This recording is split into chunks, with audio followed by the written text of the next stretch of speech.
All right, take a look at this lawn. You might think it might just be drought stress, heat stress, but it's sod webworm. So you're gonna notice little tiny moths. They're not the white butterflies that are about the size of a quarter. They're much smaller, maybe the size of a marble or so. But as you're walking through the lawn, you're gonna notice that these start flying around. So here's one right here. Watch this thing fly away. It's usually gonna stay low to the ground.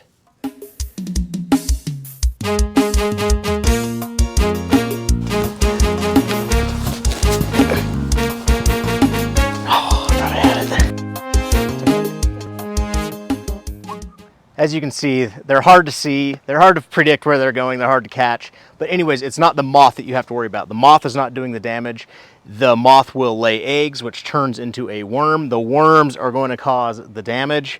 Now, these are surface eaters. They're not going to do nearly as bad of damage or as quick of damage as a grub or a bluegrass weevil, which you might see like under here, under that shade, it's nice and healthy. The reason for that is because it's outgrowing the damage. So it's just growing itself out. But the areas that do get more sun, they have a little more stress.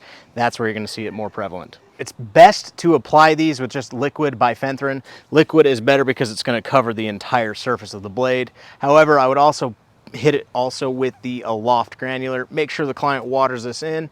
These things will have a life cycle about every 30 days or so.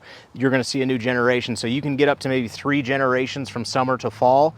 They will make it through the winter and start feeding early spring, but you're probably not going to see the damage in the spring because the grass is actively growing faster than the damage. Couple of things to do. First of all, educate your client. Make sure that they are aware of what these are, and if they see these in the future when they're out in their yard, when they're mowing their lawn, to let the office know. That way we can come out for free in between treatments and handle these. And make note on the account. That way you can keep an eye on this, because this is going to be over a year or longer of a process to reduce the population down. If you see 1 or 2 here and there, it's not a huge deal, but if you start seeing a bunch of them, yeah, it's really time to get on top of it.